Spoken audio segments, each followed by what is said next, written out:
ang ating relasyon sa Diyos at ang ating pananampalataya. Ang mga darating na pagsubok, gaya ng digmaan, lindol at mga salot, ay bahagi ng ating buhay at hindi natin may iwasan.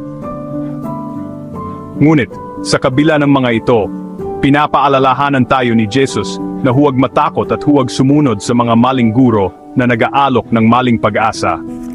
Ang ating pananampalataya ay dapat na nakaugat sa katotohanan ng Diyos at hindi sa mga pangako ng tao. Sa mga panahong puno ng takot at kawalang katiyakan, ang pag-asa at kapayapaan ay matatagpuan sa ating pagtitiwala sa Diyos. Bilang mga tagasunod ni Kristo, tinuturuan tayong maging matatag sa kabila ng mga pagsubok at maging handa sa mga pagbabago.